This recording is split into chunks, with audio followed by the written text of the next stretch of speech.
Okay, let's have your attention. You didn't mind that longer than normal break, did you? Okay. You won't mind a full 2-hour meal break either, will you? Okay.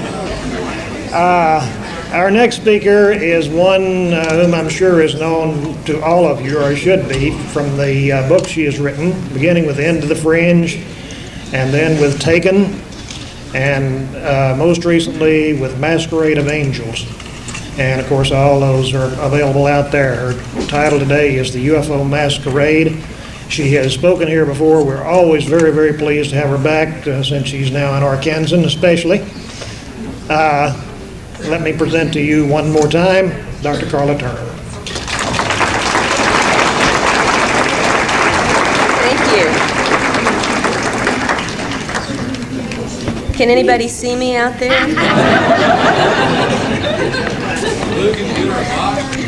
I need a Coke carton, somebody to stand on here. All right, how about sound? Are we okay on that? Well, before we get started, and someday my eyes will actually get used to this and I can see who you are out there, I just want to mention something. I haven't been able to sit in on many of the presentations so far because I've been working out front. And I don't know if anybody has made a big to-do yet over the fact that this is the 7th Ozark UFO Conference. Has everybody already celebrated that and I missed it? Well, this is the 6th one that my husband and I have been to, and I really want to thank Lou Farish for one more excellent weekend, if I survive it, that is. And, Lou really makes it feel very natural and effortless and so easy to be here, but I think Lou would agree with me that that's probably an illusion. I think it takes hours and hours and weeks of work on his part for us to come here like we do every year and listen and share and catch up with all our old friends, and for me at least meet a lot of new ones. And all the while we're getting so much of the recent information in this field from some of the most committed researchers and reporters and investigators out here.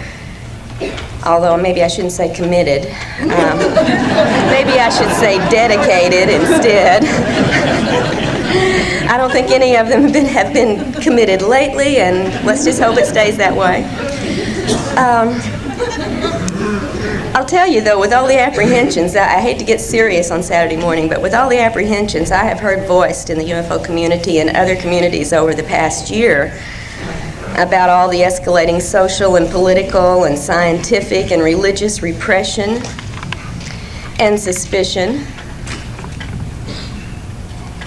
and polarization, and even fears of some new incarnation of totalitarianism, though, you sort of have to wonder just how long we're all going to be able to continue to do what we're doing this weekend and to research and report and educate ourselves and others about the real nature of this phenomenon. So let's all take advantage of it while we have the opportunity here. Many of us attend a number of these conferences, and I think we read a lot of the relevant books in the magazines and journals, and we have a great network of friends and connections all over the country, all over the world, in fact, with whom we share information. And I just want to say, no matter what our differing views may be about the ultimate nature of this phenomenon, I think we all must agree we're living in a very exciting world and a very exciting time. We all feel this. The more involved we are in the field, the more deeply we feel this. But the truth is that the rest of the world isn't watching what we're doing. I would remind us all that the UFO community is very small. It's very isolated from mainstream society in a certain way, although we're all out there right in the middle of things individually. And the things that we take for granted, most of society takes for science fiction, or fantasy, or hoax. And they pay very little conscious attention to us. Now, the reality of this phenomenon is not part of their perceptions for the most part, and until it is, I feel that we have a strong obligation to try to do something about that. As an abductee and a family of abductees, I know that it's real, what we're dealing with. As a researcher and a reporter about other people's experiences, I know that it is widespread, and that more and more people every day are becoming aware of just how real and pervasive and globally important this agenda of improbable contact and intrusion must surely be. I think the nature of this phenomenon admonishes all of us to become researchers and reporters, and most of all, educators. The whole world should be watching and listening, don't you think? And we need to do it. That's our job. But instead, right now, as we're meeting here and delving into so many different aspects of this field, most of our friends, our families, our co-workers remain in that blissful state of unawareness. So we all have a job to do. But that's not to say that no one out there is listening and watching, however, and one of the things I want to discuss here is the information about those folks who are paying attention to us, our own government, which we will get to a little bit later. I'm going to be very limiting on the topics I discuss here because I could talk the rest of the day on the 2 books and the information that I've been fortunate enough to learn from the people with whom I've been doing this research, and I'm not going to do that to you. It's Saturday. If you were partying last night like I am, the sooner we get to the cartoon and get out of here, I think the more rested we'll be for the things coming up the rest of the day, and there's some extremely important talks going to be going on later. But I'm going to limit my talks today to just a few topics that I feel are crucial. And these include the use of illusion and deception in the UFO and abduction scenarios, and also the nature of some of the physical procedures which abductees report experiencing during these encounters.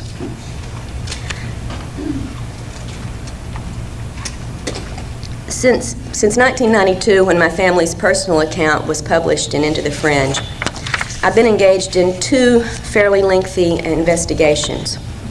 And the results of this work we recently published in the books Taken, Inside the Alien Human Abduction Agenda, and Masquerade of Angels. And although Taken was published first, I'd actually been working with Ted Rice and Barbara Bartholick on the research that led to Masquerade quite a while before the work in Taken. So I'm going to refer to Masquerade's material first this morning. And then I'm going to look briefly at the reports of the 8 women who contributed their accounts to the material in Taken. And as I do so, I just want to point out again several important correlations to some of the things in the material from the women in Taken that had already turned up in the work that Barbara and I were doing with Ted Rice.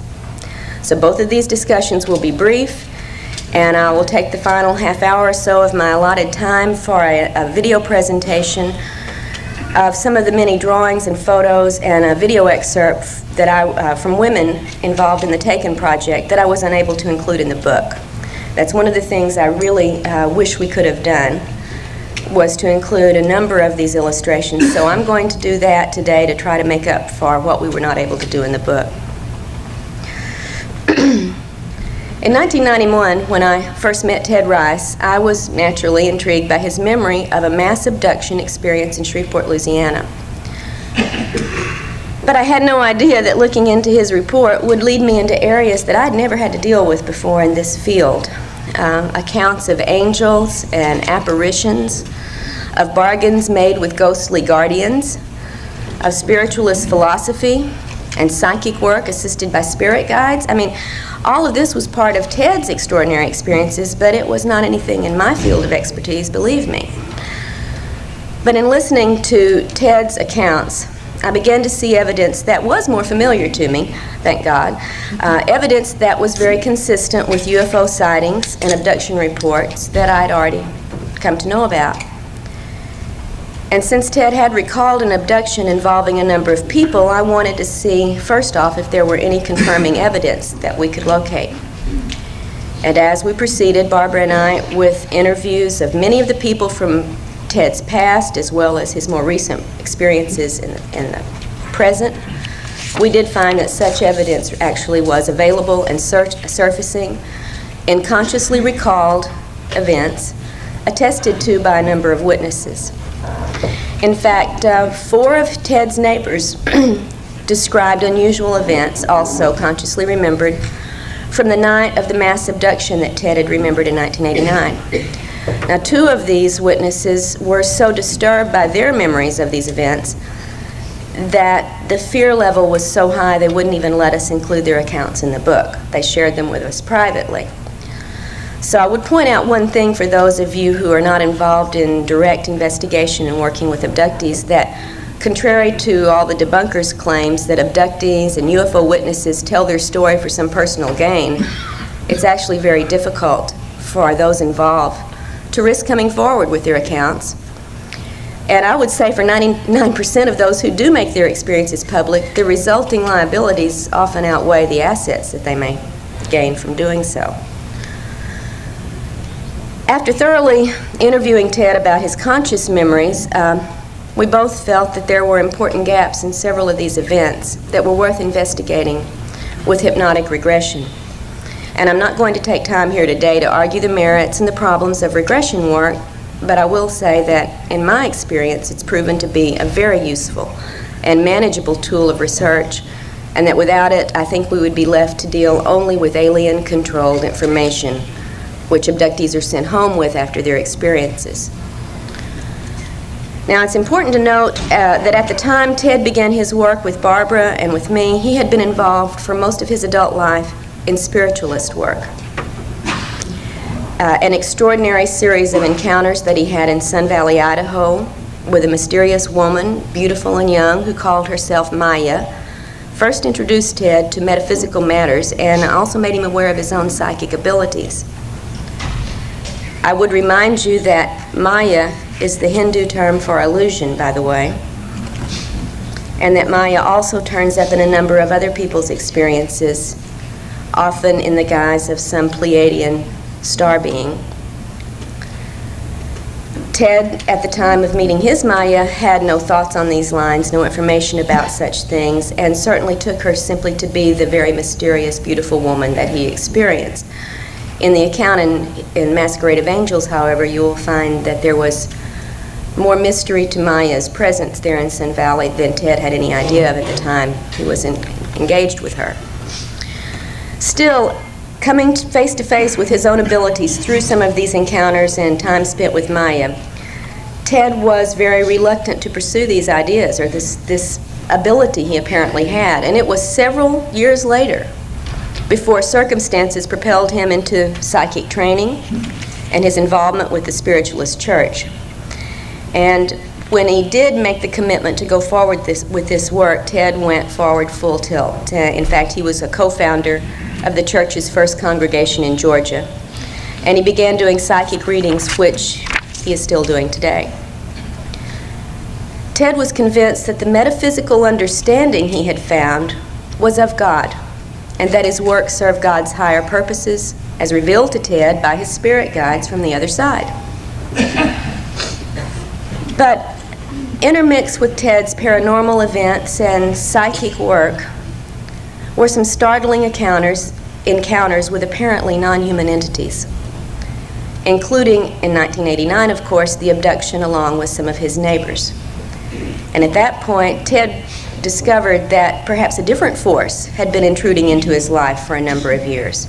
And this was a force that his spirit guides had never bothered to mention, explain, and that his spiritualist training did not delve into either. So Ted needed some new information, and this led to our contact and investigation. And as it progressed, it became clear that the research into all of these extraordinary experiences could take several years. But after the first 2 years, we felt that the information we had gathered was important enough to communicate it as soon as possible, albeit going on with the research, and we're continuing to do that to this point right now. We stopped and did the material organization that resulted in Masquerade, which was published in 1994.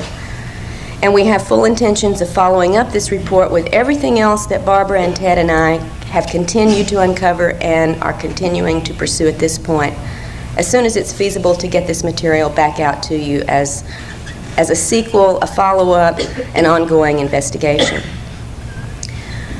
A full account of our first 2 years of work is found in Masquerade of Angels, but for brevity's sake today, I'm going to focus on only 3 aspects of the alien agenda as it relates to the material that Ted and Barbara and I have had to deal with. The first matter is the intrinsic deception at the heart of this agenda, and that's something that's become clearer with every new report that surfaces. Whether we choose to call it screen memory, telepathic mind control, technological mind control, or virtual reality scenarios, the entities involved in the abduction phenomenon employ masterful illusory capabilities. And I don't think the importance of this fact can be stressed strongly enough. It must affect all of our thinking and our research when it comes to these alien-human contacts.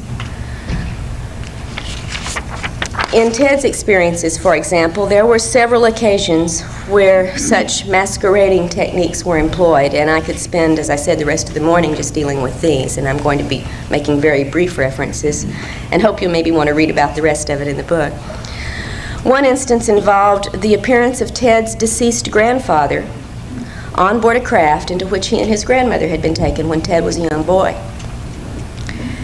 I think I spoke about this a couple of years ago when I was first working on Ted's material, and I didn't identify that this was Ted's story I was referring to. The scenario involved persuading his grandmother to engage in a sexual activity with a non-human entity, and when she refused to do so, saying she had only ever made love with her husband and he was dead, the aliens produced the dead husband. In another instance, Ted watched a scenario that surely was not occurring in normal reality terms. I call it a virtual reality scenario. And this began shortly after he had heard a very quiet sound like helicopter blades.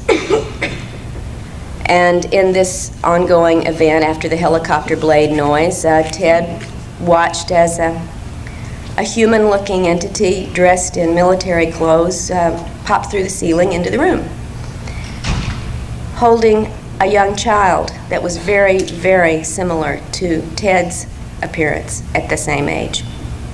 And Ted was told that they were going to return that which had been taken from him. And an account of what followed from that, again, is in the book, and I won't take time to recite everything there to you, but the virtual reality event, there were certainly no human paratrooper popping through the ceiling carrying a young child in reality terms. But the illusion was quite as real as you and I here today. But perhaps the most illuminating of such events that we were able to investigate involved Ted and another woman, a woman who witnessed a third person, another woman, undergoing her own virtual reality episode, again marked at the onset by the sound of a helicopter. Now, some of you may be quick, as they say in the O.J. trial, to rush to get judgment on this and conclude that these events were generated by some terrestrial, governmental, or military covert mind control operation. After all, we've got helicopter blades out there. But it should be noted that only the targeted person in these events heard the helicopters, while others in the same house or same room did not. I don't think our terrestrial helicopters are that selective in the noise they generate. I believe now that the reported and confirmed details in all of these reports are strong evidence against accepting consciously recalled alien encounter reports at face value because of the illusion capabilities, because of the screens, and because of the virtual reality technology that we have witnessed being manifest by these entities. I believe that if we build our theories on such information, the consciously reported information only, we're building on sand, on illusions that the aliens create for us, and I think to confuse and mislead us. Now, this is not to say, however, that all alien encounters are virtual reality events, because there is also plenty of very strong evidence for the physical nature of many of these encounters. So to be perfectly objective, the definition of abduction would have to include any event or scenario that is generated externally for the targeted person, whether it be a physical encounter, a virtual reality scenario, or a telepathic contact. Now, a second important discovery from Ted's investigation, and this was important at least for me, was the possibility of cloned human bodies produced by these abductors. And that's the second thing I'd like to talk about briefly today. In the mid-1970s, a memory of a childhood event surfaced in Ted's mind during the night while he was sleeping. And in an altered state of consciousness, he got out of bed and went to his typewriter in the middle of the night and wrote out this memory as a story. In 1991 and 92, when Ted and Barbara began a series of regressions, it popped up in these events, this scenario that Ted had recalled as a story, but a very different version of that basic story emerged.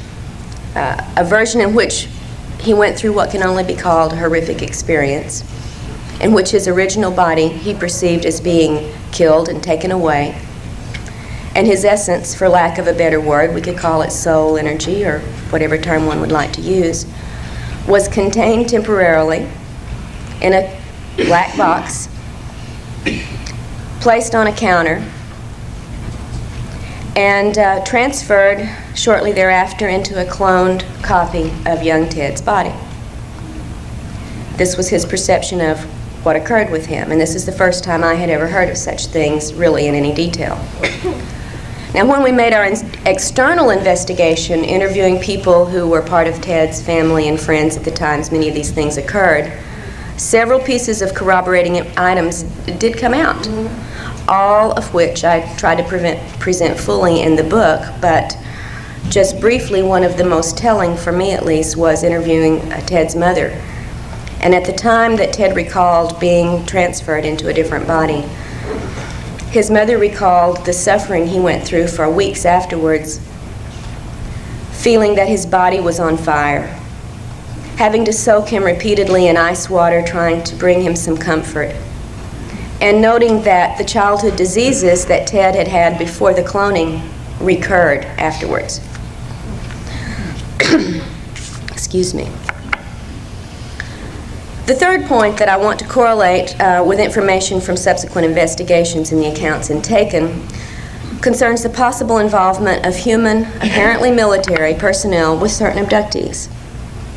Now, if nothing else, this involvement of some authoritative agency within our government should tell us that our decision-making powers that be, the structure that pretty much controls how we deal with this phenomenon as well as with everything else going on in our society, takes this phenomenon very seriously. I would guess that most of you here have already learned about the many hard pieces of evidence that do reveal the government's knowledge of and involvement with the UFO question. Such classic presentations as those in Clear Intent and Above Top Secret can point you in the direction of getting your hands on the paperwork generated by the government that makes it very clear they have involvement they have never been willing to discuss with the public. Now, the evidence for military involvement with abductees, I will admit, is much less well documented, certainly, but for the individuals who are on the receiving end of this activity, it is very compelling and very traumatic.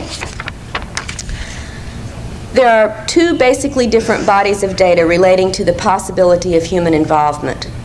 Now, the first body of data includes such external things as phone taps, mail interference, unidentified human agents who photograph the homes of abductees, photograph abductees themselves and follow them, sometimes even breaking into their homes, making threatening phone calls, apparently able to make certain medical records disappear, also alleged alien artifacts disappear, and it goes all the way to the extent of direct confrontations between the military personnel and certain abductees.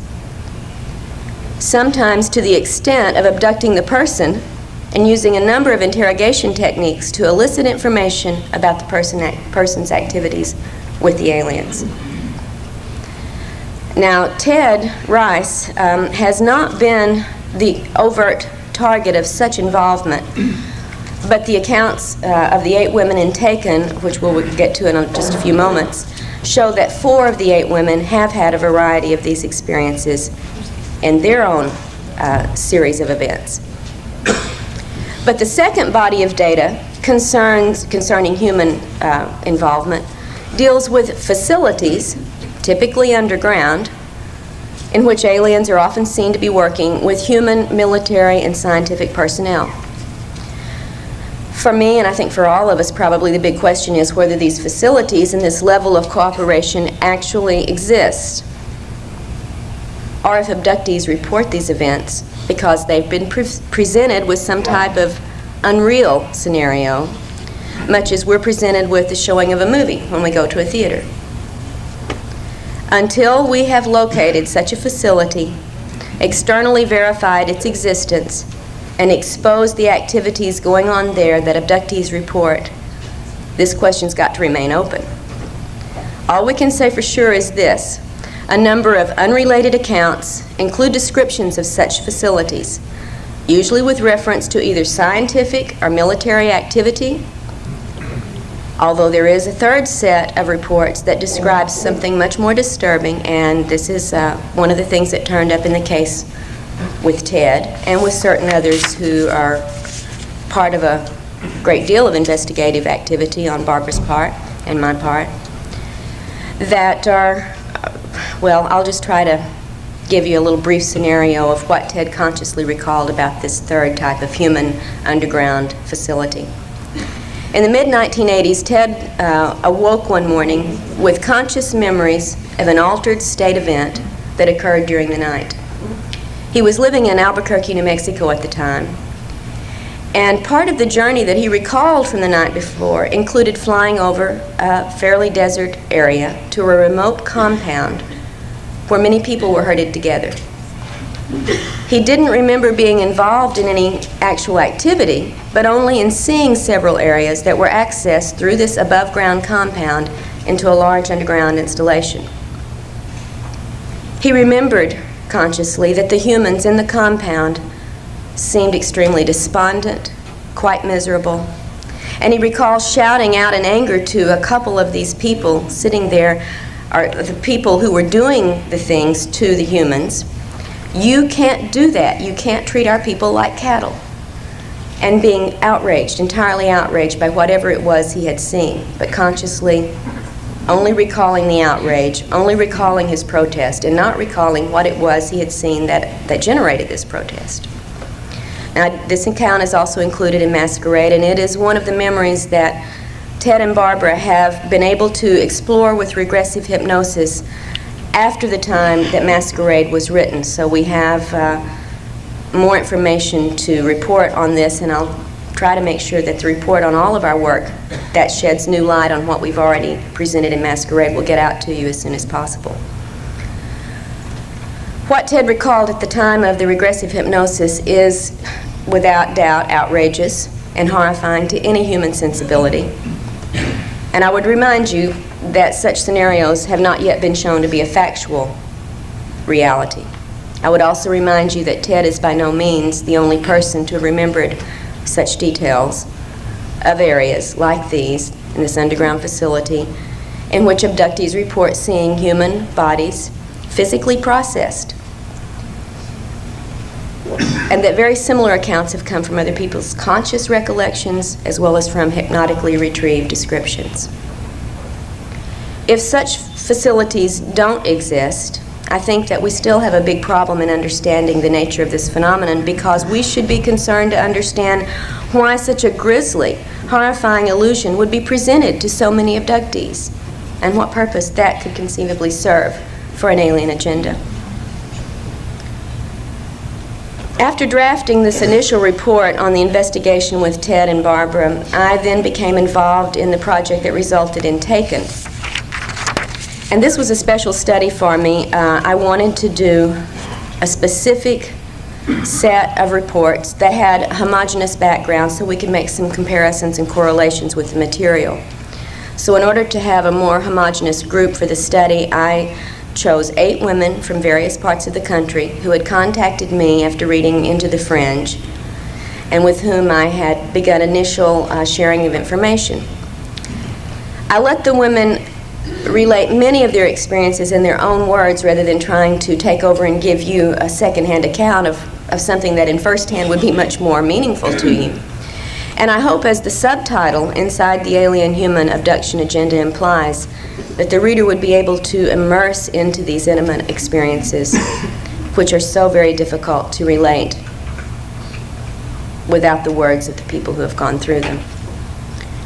After working through the 8 different case reports and doing as much investigating as we could manage, considering the widespread geography of the women's locations, I then correlated the reports and the accounts and referenced over 100 different details about the entities, the procedures, the communications, and all the secondary events that make this abduction phenomena so complex and confusing.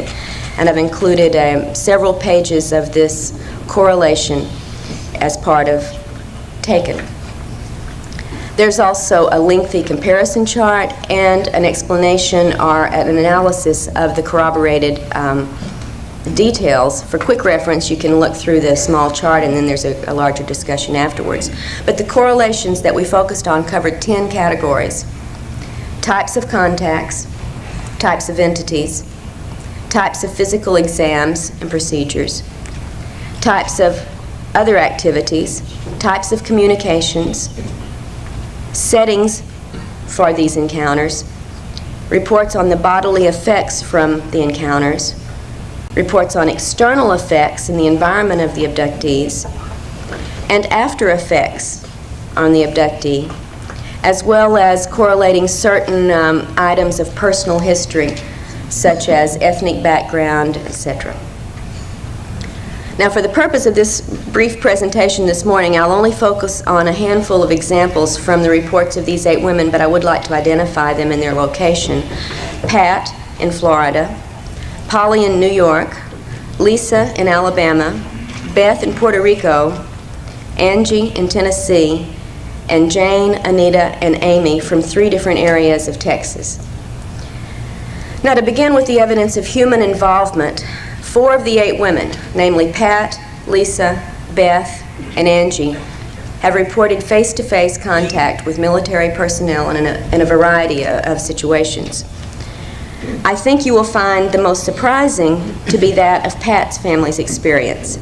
And it is confirmed by all of her living relatives, and there are only a couple left after the length of time between the event happening and us beginning this investigation.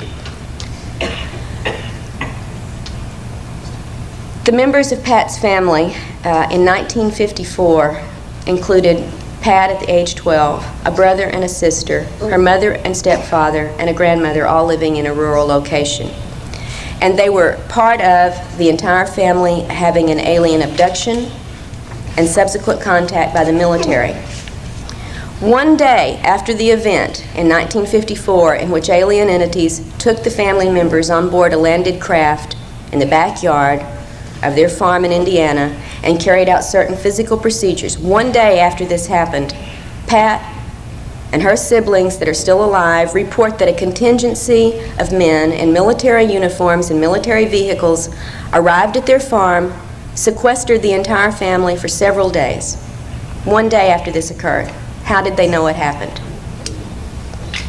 Pat remembers being drugged and being interrogated about the alien encounters. She remembers being told repeatedly that it did not happen and that what she remembered was not real. But this was not Pat's only encounter with the military, as she experienced another conscious abduction just 2 years ago, and this time she recalled the presence of a non-human entity in addition to the military personnel who took her from her home in Florida in a military truck to a rural location where an underground facility existed and where she was taken inside and examined. Both Lisa and Angie also reported interrogations by human agents and abductions by human personnel in which they were questioned and physically examined or underwent certain other physical procedures, which I recounted or let them recount in their own words in the book. Beth, who's in Puerto Rico, also recalled an abduction by human agents. And a 5th woman, Amy, remembered an altered state scenario in which there were both alien and human-looking people present in an underground installation. Although, as she says in Taken, there were reasons to doubt the strictly human nature of some of the men she did encounter there. They looked perfectly human, she said, except for their eyes, which had the vertical slits. Most of the 8 women in Taken also report the typical type of human interference signals, such as phone disruption, helicopter overflights, and other aviation activities over their homes that would indicate a terrestrial source. And I've even witnessed on one such occasion, while talking on the phone with Angie, an interruption and a comment by the human who was monitoring our phone conversation. As Angie and I were discussing on the phone a statement made by one of the humanoid-looking aliens in one of her recent experiences. She asked me if I thought the alien statement that their origin was somewhere in the area of Cassiopeia was a possibility. What did I think about that? And as we discussed this, a completely human male voice intruded into our phone conversation after a little electronic zipping noise and said, quote, "There's a lot of them out there and we know where they come from." And then he zipped off the line, and that was, So, it's not all secondhand information that I'm reporting. We do have occasions to witness this ourselves. There's also a number of reports from the women that indicate a variety of illusory scenarios, one of the points I wanted to stress today, sometimes involving sexual situations, sometimes involving prophetic dreams or visions, and sometimes clearly screened memories of real encounters that left them with false recollections rather than with the real details of these events. I'd like to use my remaining time to discuss the nature of the physical procedures, however, reported by many of these women, and these women are very typical and representative cases for so much of the material reported that never gets to you or to me because it's kept very private and very confidential. Because I think we need to be aware of just how physically oriented so much of the abduction agenda really is. In addition to the bodily effects you're already probably familiar with, including rashes, hair loss, eye problems, nausea, and for women especially gynecological problems and irregularities, the greatest area of concern, in my thinking, is that of the implants, the devices that several of the women, like so many other abductees around the planet, describe as being inserted into their bodies. I think the most intriguing information that I report in Taken, and that in fact I've come across in all of this work, has come from Amy's account of this altered state scenario I referred to briefly, where she was taken to an underground installation. She felt this was what she perceived. And I would remind you as I go through this brief presentation that in every encounter, the human's state of consciousness is externally altered and controlled in every encounter. And knowing the virtual reality capabilities and the screen abilities, we need to remember not to take everything as being the gospel truth that people come away remembering. Now this has, however, been explored with some very thorough regression work, and so I do feel a little more confident in what I'm going to tell you about Amy's memory of this event today than I would if it were strictly her conscious recollection. In part of this scenario, Amy recalled going into the underground room, full of equipment, typically described from other alien encounters and other underground facilities, by the way, and seeing quite a large number of alien entities working here in this environment. But as I said earlier, there were also several human-looking men present, at least human-looking except for their eyes. One particular alien in the group that Amy perceived to be a female interacted with her directly. And this female alien began, basically, with an apology to Amy for the intrusions that some of her race were making into human lives. This entity proceeded to explain that she and her group were working with some humans to try to counteract what the rest of her group was doing to us. All right, so we got to get the setup here on what Amy is being told. As the entity explained the negative nature of these intrusions for which she was apologizing, she then told Amy she wanted to remove 2 implants. This is one of the things they were doing to help counteract this negative intrusion activity, was to remove implants that the other group was putting into humans. And Amy recalled having an implant removed from one of her ears and another smaller metallic implant removed from the base of her neck, or skull. Amy was told by the aliens several things about how these implants functioned, and she reports that she was not happy to hear that they could be used to control the implanted abductees in any number of ways. Now, the area into which the newer implants are inserted, Amy was told, corresponds to the part of the brain known as the reticular formation, and it doesn't have anything to do with zetas, by the way. Thanks to Marianne Friedman, who's here this weekend from Arizona, and who was wonderful enough to share a lot of her research into the medical aspects of this brainstem activity. I want to just briefly refer to this, and then on Sunday morning, Marianne is going to go into a little more detail at one of the mini sessions, so I encourage you to listen to this material. The functions of the reticular formation that Marianne got me started looking at are staggering. And I'm sure some of you have been through this already. For me, it was just information I had to recorrelate with the accounts of the implant reports, especially those that Amy had relayed to me from her friendly implant-removing alien. The function of, I'll just read you a very brief statement from Nigel Calder's book, The Mind of Man, one of the earlier classics of our modern time, on brain activity and brain research. And here is a quote about this reticular formation area. If the primary job of the brain is to enable its owner to respond effectively to events, the strongest claimant for mastery is not the roof or the cerebral cortex at all, but the brainstem. The brainstem net is well placed to monitor all the nerves connecting brain and body. It knows what is going on better than any other single part of the brain. The brainstem net exerts its authority by sending out impulses which stimulate or inhibit nerve action throughout the brain and the body. It can override activity in the spinal cord. It regulates the signals from the eyes, the ears, and other sense organs, thereby providing an agency for selecting what is to be attended to from moment to moment. And it is this part of the brain that Amy was told was now the most common area for the newer alien implants to be located. If the aliens are indeed placing control implants into this area, then they would be able, as you've seen from this just very brief description of the brainstem activity, they would be able to control everything from the person's level of consciousness, to the bodily functions, to the memory and thought processes, and the assessment of all sensory input. Now, if you don't think the implications of that kind of control are overwhelming, think again.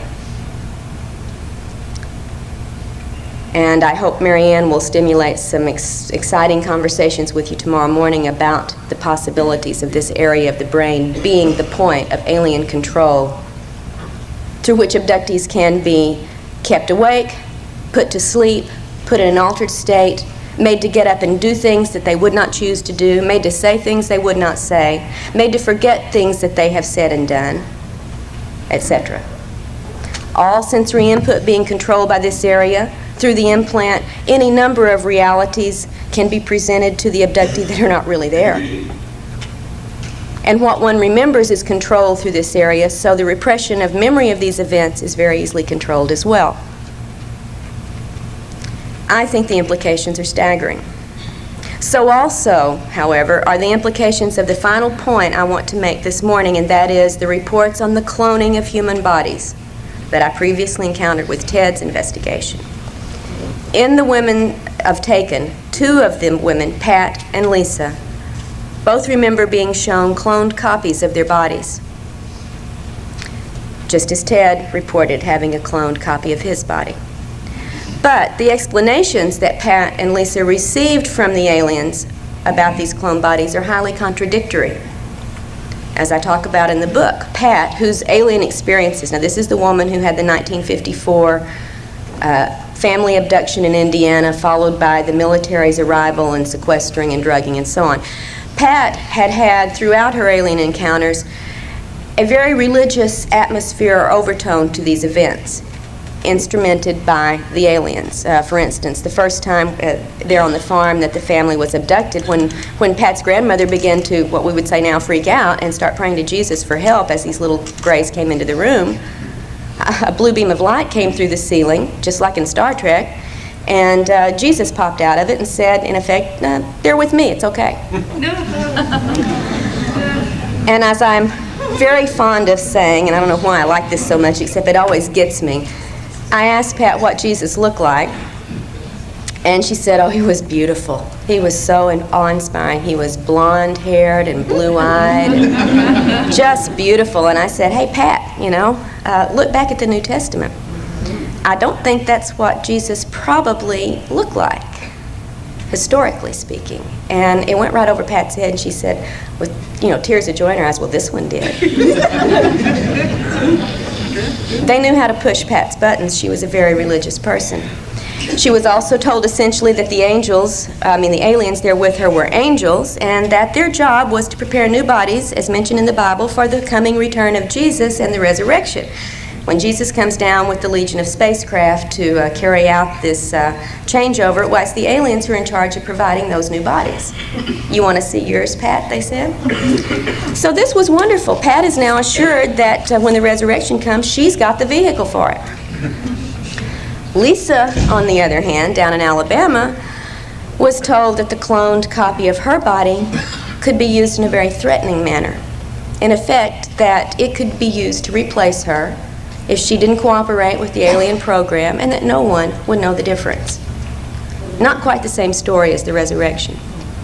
I would point out that such an implication of threat and replacement was also made to Ted Rice during an abduction when he was a young teenager, and there were several other teenagers abducted with him at that time, and cloned replacement threats were made also at that point. So these are the 3 points that I really wanted to make briefly this morning before I do the presentation of the video with illustrations from the women in Taken. And like a good English teacher, I'm supposed to summarize what I've said, and I'm going to do that right now. For you to consider 3 points, hopefully. First, our own human authorities are seriously concerned about and involved with some aspects of the alien abduction agenda. If they take it seriously, it would behoove us to do likewise. And also, when human agencies are involved, there has to be some sort of trail of events. And I think thus a very strong possibility exists for some intrepid researchers to get out there and uncover and follow this trail. There has to be a record of human involvement. Second, much of this agenda clearly has a physical focus that should raise some very strong questions about some of the alien claims to be here on a primarily spiritual mission. The implication of both the implants and the reports of the cloned bodies are so potentially explosive that a great deal of effort toward investigating these allegations is certainly called for if we're really serious about wanting to understand the motivations of these entities and the purposes of their contacts with us. And third, I think we need to recognize that deceptions are employed at almost every level of this interaction to keep abductees from knowing about the actual events and the actual entities involved in these encounters. To me, maybe I'm just a suspicious sort, this implies that there's something they don't want us to know about. And often what seems implied from the reports is that there is something within us, the humans, something of which we could be capable, something of resistance or altering of this scenario that the abductors absolutely do not want us to be aware of. They go to great lengths to program our thinking about our encounters with them, that we are subordinate, that we are helpless, or that we are dependent, or that we belong to them. The list goes on. And they go to a great deal of trouble to convince us in every way that they can that we can do nothing about controlling these situations. The good news is that in a number of cases in the past couple of years, that hasn't proven to be true. Abductees are finding more and more specific instances in which they are able to resist the illusion suggestions, in which they are able to say no to procedures, and in fact when they have been able to break free of actual controls. This to me is a great step forward, and I think it's going to be something growing with any luck. We're going to find abductees are realizing there are ways to change this entire pattern of activity. The fact that in several people's encounters during the past few years they've managed to see or perceive more than the abductees wanted is probably the most positive sign I have to report to you today. Also, as a species, our ability to perceive the energies and the presence of these entities, I think, may be increasing. Maybe it's thanks to a number of possible influences. I'm not really trying to make a claim for where this increased perceptive ability may be coming from, but I think it's probably part of the accounting for the massive awakening to this phenomenon that you and I and our generation has witnessed, especially in the last decade. If these encounters have been a hidden part of humanity's reality for a long time, as such some researchers believe and present evidence for, then don't you think that the fairly recent explosion of contact reports is some kind of proof that things are not business as usual in this abduction game right now? Something is changing? But without an understanding of the screens and the virtual reality capabilities, however, we are left with only alien-created illusions to assess and act upon. And I think that keeps us from any real, useful responses to the situations occurring in our lives and so many other people's lives today. Only a fool would ignore the transitional state of events and ideas and beliefs in the time in which we're living right now, and I don't think any of us here are fools. All of these things that I mentioned at the beginning of my talk this morning are polarizing our society at an alarming rate, and we have no idea right now really of the direction things are going to go in the future. And that's in the general society. Within ufology, theories abound and arguments rage over especially the abduction controversy. And sometimes it's reached such extremes that I feel very confident this morning in predicting that we won't have the answer anytime soon if this keeps up. We should be admonished to get past the differences and start working on the similarities and the shared interests that we all have in this field. But we do have some answers, at least. Some start toward answers anyway. For instance, we know abductions are real. We know that the abducting agenda includes very physically oriented goals. We know that the abductors contradict themselves and often give false information, as well as information we don't have any way of testing. We know they are capable of masterful illusions. We know that they always take control of us during encounters, which to me is a sign that they fear an unfettered Homo sapien. And we know that our government knows about this situation and is actively involved to the level of carrying out covert and illegal actions against its own citizenry. No matter what the truth ultimately proves to be, we have to go for it. I mean, without it, we're like children playing with shadows. And we're ignorant, and we're certainly unempowered to deal with and confront whatever the real entities are behind this masquerade. To take it all at face value is foolish. To take none of it at face value is ridiculous. Investigations into this field cannot be anything more important for us to be doing right now than to dig past our wishes, dig past our fears, and dig for objective reality and understanding. Well, that's the sermon for this morning, folks. What I'd like to do with the rest of my time is to show you and make brief commentary on some of the illustrations and photographs from the women in Taken, and I'll ask the gang over there in the corner to start the video. And before you do, Craig, just a moment. Most of the video is of slides, of photos and drawings. At the very end of this, however, is an excerpt from a videotape one of the women in Taken made when she was having extreme military aircraft activity over her rural cattle ranch in Tennessee. And I might point out that mysterious deaths and cattle mutilations on that area during this time corresponded to those in Alabama that Linda has made us all familiar with, and none of which were explained. Even when there were no mutilations, the dead cattle were simply, all they could find was unknown toxicology, and it led in a year's time to a loss of $11,000 worth of cattle. So this is something pretty big for the family involved here. So there will be a little bit of video at the end of this. So Craig, let's go for it. This is the farmhouse in Indiana in 1954, Pat and her siblings and her mom. This is where the aliens abducted the family, and then the next morning the military came and sequestered them. This is the only drawing that Pat has made of later experiences. She called that little device the soul machine, and she sat on it and ran her hands over those little holes of different colored light, and she heard a sound they told her was the sound of her soul. I'd love to hear about other reports similar to this, if any of you know of them.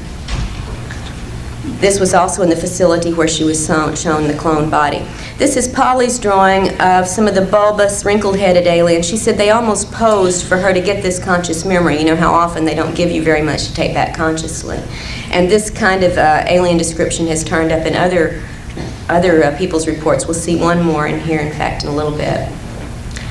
From Lisa, here's one of her. She says, "I'm no artist. Don't tell me I am, because I know I'm not." And I think she did great for being no artist to show the hooded figures. These are less frequently reported, but this one she was able actually to see some facial features, where very often the hood completely obscures them.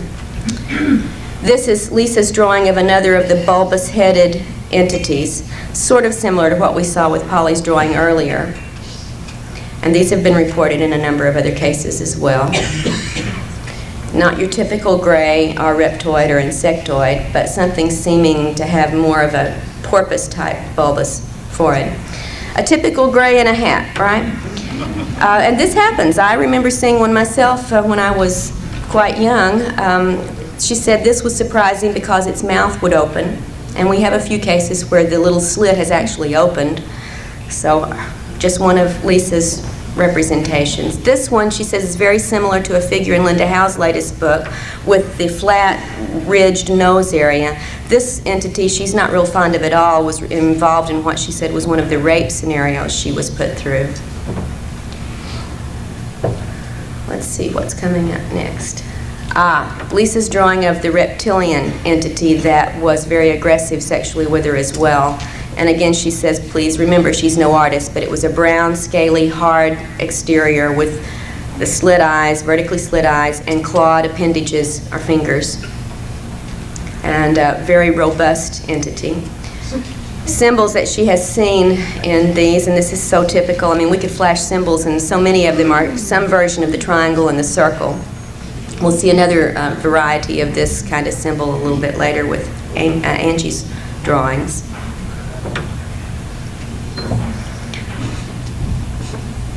From Anita in Texas, this is a drawing of what she called the tan ones, and she makes a very big distinction between the tans and the grays. She said the grays could care less about us. They're very official or impersonal, but the tans seem to go to a great deal of trouble to make her want to love them and to elicit love from her. She remembered at one point patting it on the face and saying, too bad it's not real. This is the drawing from Anita's granddaughter who lives with her of what she said were the mushroom men who had come into her room one night. These, however, she said were no more than maybe 1.5 feet, 2 feet tall. You note the drawing details that she has included in 4 fingers and so on. Here's Beth's drawing in Puerto Rico of one of the doctors on board who dealt with her and her entire family in 1978 when they had a massive abduction. Jorge Martinez investigated a lot of this case, but it's only been reported in Spanish so far, so, except for what we haven't taken. Widow peak hairline, very typical reported humanoids. When Beth recalled being taken by the military to a desert area where there was an above-ground compound area, much like what Ted described, being then taken again underground through this adobe or old type structure into a room with military, where she said 2 men in astronaut suits made a presentation here in this underground room to her and a number of other military people who had her there. And she was there not by invitation but by duress. So very similar to what Ted had remembered from the mid-'80s event in Albuquerque. We don't know where these facilities might be, but you know, Kirtland's not that far away. One of Jane, also one of the women in Taken from Texas, one of the photographs of a UFO, Jane's entire scenario began with a number of overflights of UFOs witnessed by neighbors and relatives, and she was instructed on this day to clean her camera, get new film, and go out. They were going to be there. And this is one of the shots. Some of the body marks that we've talked about so many times, the triangle of punctures on Jane's arm, are typical of what most of us have had recurrently.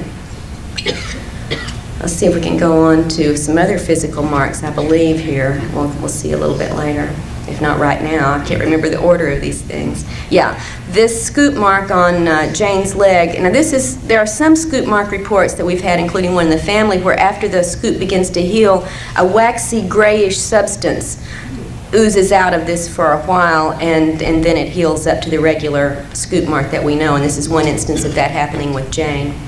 Jane's drawing of a memory of being before this council of long-haired, light entities. She cannot recall what they were telling her, however, but this was the best she could do to capture the feel of these faceless entities. And again, this is often a similar situation reported by other people, including one other in the book taken, Amy. An unusual scenario, Jane recalled only snatches of an encounter in which she saw robed aliens at work in one of the facilities, and she heard them listing certain places in the Texas, Louisiana area by name, certain towns and locations, and then the words activate, activate, activate. The little black box, the memory of the faces, seeing her feet as she's being carried out of here, all just very partial glimpses from an event in Jane's recollections. And the little black box is very similar to the box used in Ted's cloning soul transfer event. And you notice these weird black tubes coming out. We're going to see that later in other drawings. Jane's most intense recent encounter she tried to relay in a series of paintings, being on the desert planet, so many people report, seeing the UFO coming in, being under control where she couldn't move, and then watching a series of changes where the UFO seemed to beam down this illuminated globe type structure with markings she couldn't really capture in all their detail. And then this going through another stage of transformation from this globe-like decorated object to a floating dark globe with antenna that began to come very close to her, so close that she became fearful she was going to be knocked off the mesa where she was sitting. And the last conscious memory she had of this event was of this globe coming up right to her face. Under regression, we found out some more information about what went on, including an implanting procedure that this globe was involved with in Jane's suppressed memories. This is Angie, the woman in Tennessee, one of the rectangular scorched areas or dead areas on her property from an event, this now for a year and a half, of course, nothing grew there. This was an event she had recalled seeing the night before, or briefly before, I can't recall if it was just exactly the night before, in which there was this rectangular device with two aliens out in the yard near the barn area, apparently taking soil samples, which of course, you know, they've been doing since time immemorial. They just can't get enough of our soil. But the mark on the ground was physically there for quite a while. And if anybody's willing to pay for some soil sample testings, we've got some. Here's the area of the rural cattle ranch where the mutilations and unexplained deaths have occurred. And you're going to see video from this area of overflights. I just wanted you to see how remote this was from any, you know, highly populated area. One of the unexplained deaths, this was not a mutilation, it was the report from the vet was unknown toxicology, and there were a number of other cases both in the Tennessee and Alabama area during this time. But there were also mutilations among the cattle on Angie's property. There's one that seems to be almost an interrupted mutilation. I'd love to get Linda's analysis of this. You see a triangular patch of skin has been cut but not taken off yet. The jawbone has been cleaned. It's like something either was human activity mimicking alien mutilations or an interrupted mutilation of some sort on a calf there. Angie's fetus, after an alien implant that she later miscarried, she actually retrieved the fetus, but under control, of course, took care of making sure it did not, well, it was retrieved by aliens, she believes, the day later, but she saw the size of it and the features of it. She said when they came back to induce the miscarriage that this was the instrument, the long instrument that was used to induce the miscarriage. vaginally, and then this little container was, she said she had no idea what the little container was for, but she did remember that also being present on the bed in her bedroom when they came to cause this loss of the child. Some of the marks from some of Angie's experiences, again, the sets of punctures, correlated with consciously remembered events. One of the fetal nursery representations, this is what Angie saw, and this one is included in the book, so you can read more carefully what description she has for the various things. Very similar to what else we've heard about. Angie is an illustrator artist, so she has done a lot better with some of her recollection drawings than many others. But again, in the corner you see the little black box with those hoses running out of it, just like Jane had seen in Texas. In fact, Angie has a number of excellent illustrations, but we could do that all day. Here's one of them, one of the suited grays, which she said rarely would she see them in clothes. This one had an outfit on, and she didn't know what the little jumble of shapes on the table was. She said maybe it was art. I don't know. Nothing was explained to me. She also had encounters with, actually 7 different alien physical types. This one with the bumpy skin, the bumpy joints of the fingers, etc.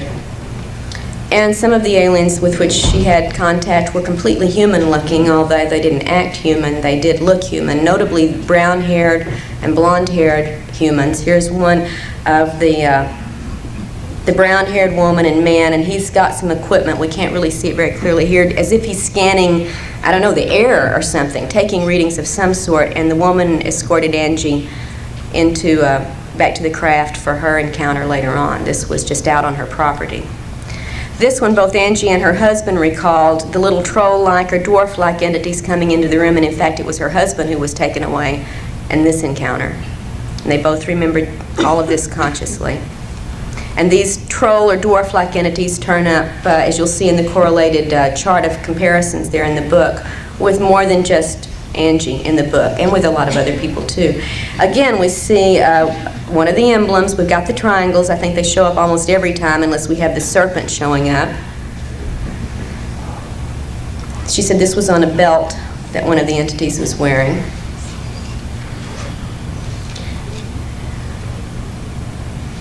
Our timing is a little strange here. Okay, one of the craft that Angie recalls seeing out over the property, and I have not seen a report exactly like this one before, but wanted to include some of the anomalous drawings rather than just the typical things that we often get reports about. Another one over the area, and that's the bottom view of it. It seemed like a fiery or molten-y area, very similar to what's reported in the bottom of the Gulf Breeze crown-type craft.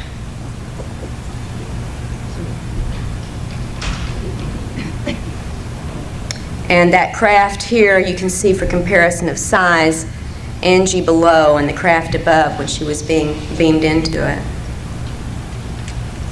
Again, out in this area that's very near the northern Alabama border where so much activity has gone on in the past, 3 or 4 years. This is a ground plan of one of the rural military facilities to which Angie was taken. A series of buildings, of areas where craft were parked, of a perimeter fence. This was, and of a rural dirt road. She was taken into one of these buildings and interrogated.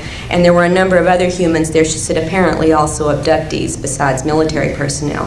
Close up of the view of the building into which she was being taken, and one of the people who was escorting her.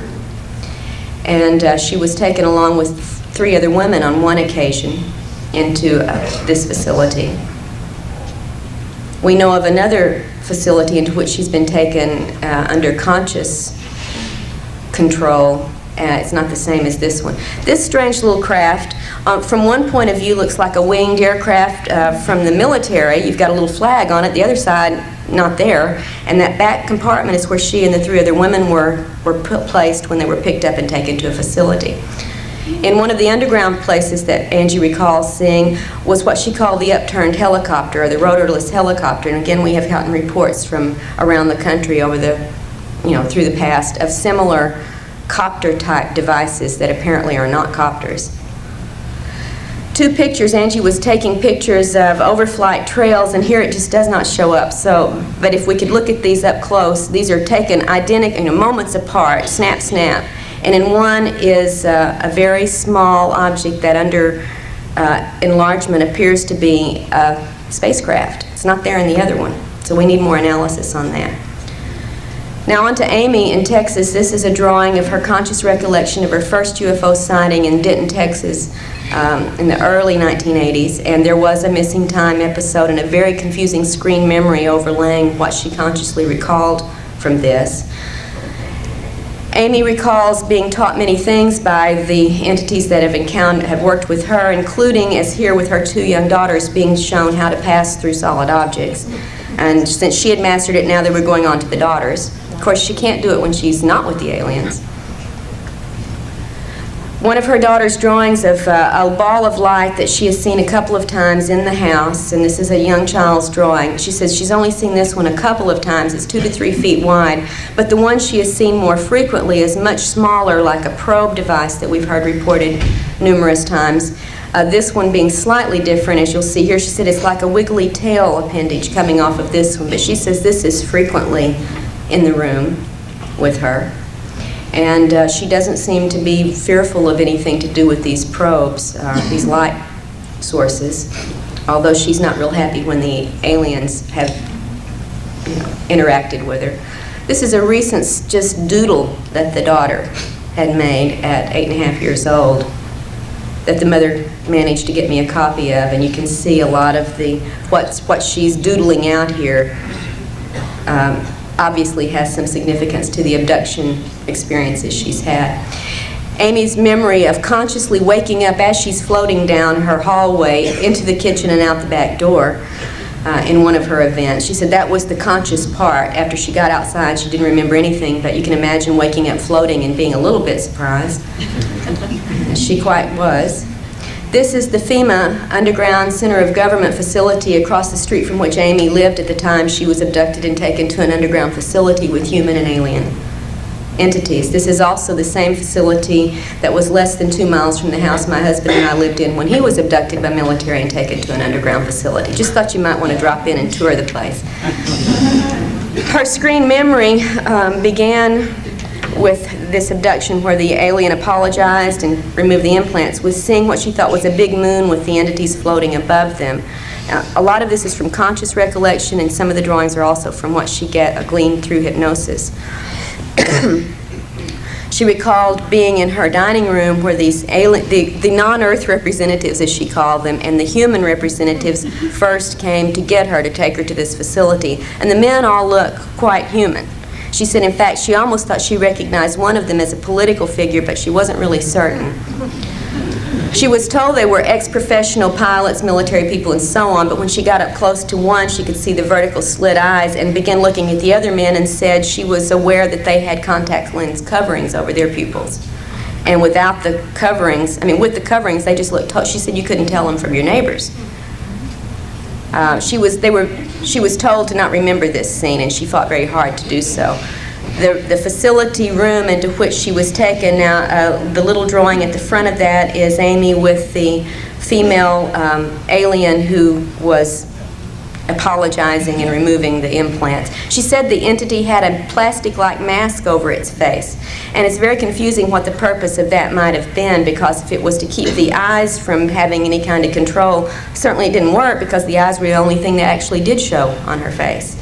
And we'll see that a little closer up in just a moment. I think. Yeah. Amy's drawing of the removal of the implant from the ear, which seemed to be of a malleable, flesh-colored substance, and when it was pulled out of the ear and shown to her, it disintegrated. And we have another report, Barbara Barthlick has another case report where an identical ear implant did exactly this. When removed, it just broke into pieces and dissolved, disappeared. But she said when she looked at it before it changed, she could see what were embedded in it, like finely placed little wires or filaments that were in this biological-looking or flexible-looking material that was very flesh-colored. Then the removal of the implant from the base of her neck. And there is still a little white circle from where that occurred. At this point, there was nothing on that we had evidence of from the ear removal. This implant was more typical of some others we've seen on drawings and x-rays, metallic filament rod with little filaments on the end. She shows here, as we talked about earlier, where the implants are. The old implants were being placed, and the new ones, she's told, are going into the spine, the brainstem area. And the alien told her about some of the newer implants. Now, this is the drawings of first the instrument used to remove them, the little biologically flexible-looking ear implant, the spot on the back of her neck, and the implant that was taken out of that spot, the rod with little filaments on the end. And this is also in the book, one of the illustrations we were able to include. She said that she was told newer implants are being placed through an area behind and slightly below the ear and into the base stem of the brain area and the medulla oblongata. She said they look like little tiny metallic Tic Tacs, and that the alien told her these were the new ones. She remembered getting the close-up, eyes-to-eyes things and having information imparted to her about the nature of the implants. Consciously, she did not remember much about it, but she did remember she was very unhappy about what she was told. And under regression, she retrieved more specifics of these controls, which do match up with the reticular formation area. A more recent daytime sighting right over the Dallas-Fort Worth airport at noon when she was out on lunch break, she said was so amazing because she saw what first looked like 4 UFOs flying in a formation. As they got closer, they looked like airplanes, again in formation, and then as they kept flying, the airplanes lined up and became a solid circular object. One of the nonsense marks, and we certainly get a lot of these, this one happens to be on Amy, marks on the body that are not punctures, not claw marks, not burns, not cuts, they're just designs. And these turn up from time to time, and this one we just were able to get a good photo of. And finally, Amy's drawing of some of the helicopter harassment that has plagued her and her family ever since she made contact with me and began working on exploring her case. And of course, many of us, including our family, have had this over and over and over.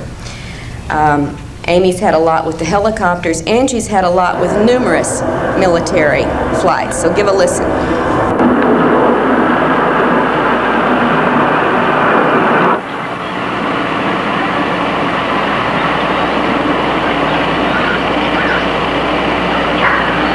The second time it's circled.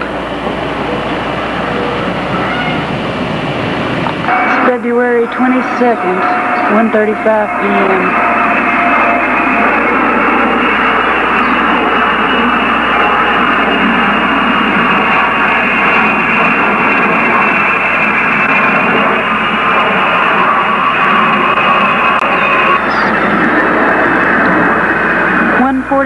p.m., February 22nd.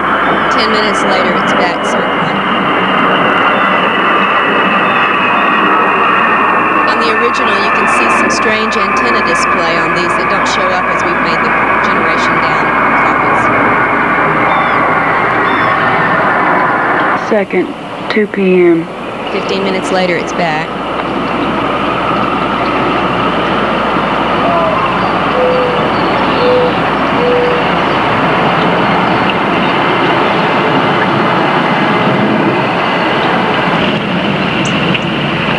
(2:15 p.m., February 22nd. 15 minutes later, it's back.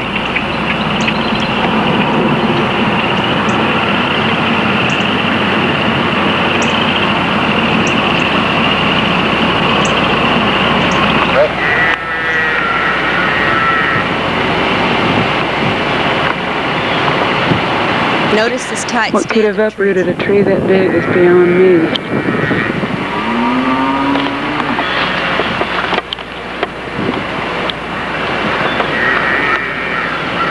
February 23rd. This is the day after the repeated overflights. There had been rain, but no storm that night. If you notice, trees very close to this one are totally unscathed, except for two that have sheared off top branches and no other damage to smaller limbs around them.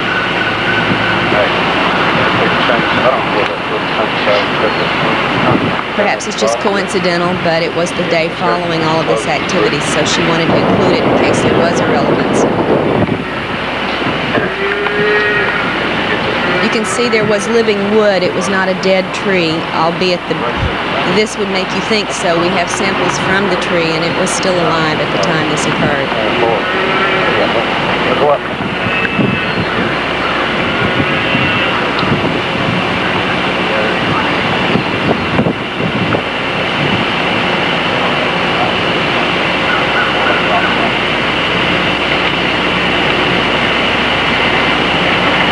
See, the tree that close to where it was uprooted is totally untouched. But there was a cut-off branch on this top of this tree, and you see no damage to the smaller limbs around it. And the same with a second tree. Right there. 3:15. February 26th. It's 3 days later she begins to have other activity, and this goes on intensely for about a 2-week period. It's just a little of what she captured. 3:25, February 26th.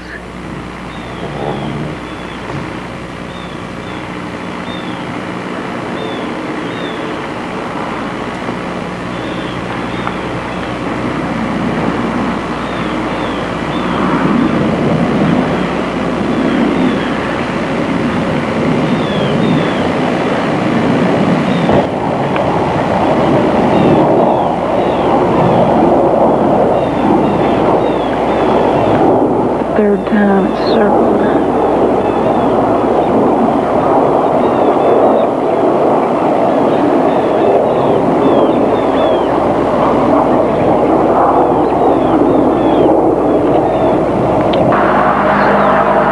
p.m. March 5.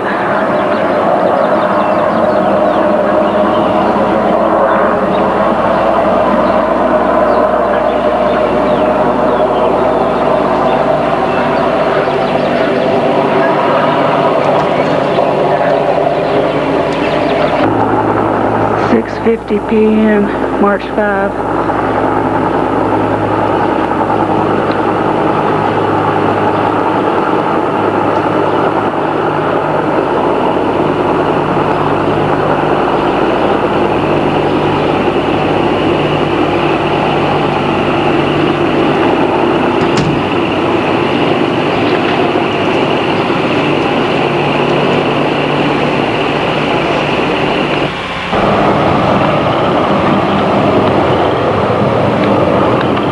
March 6, 3 p.m.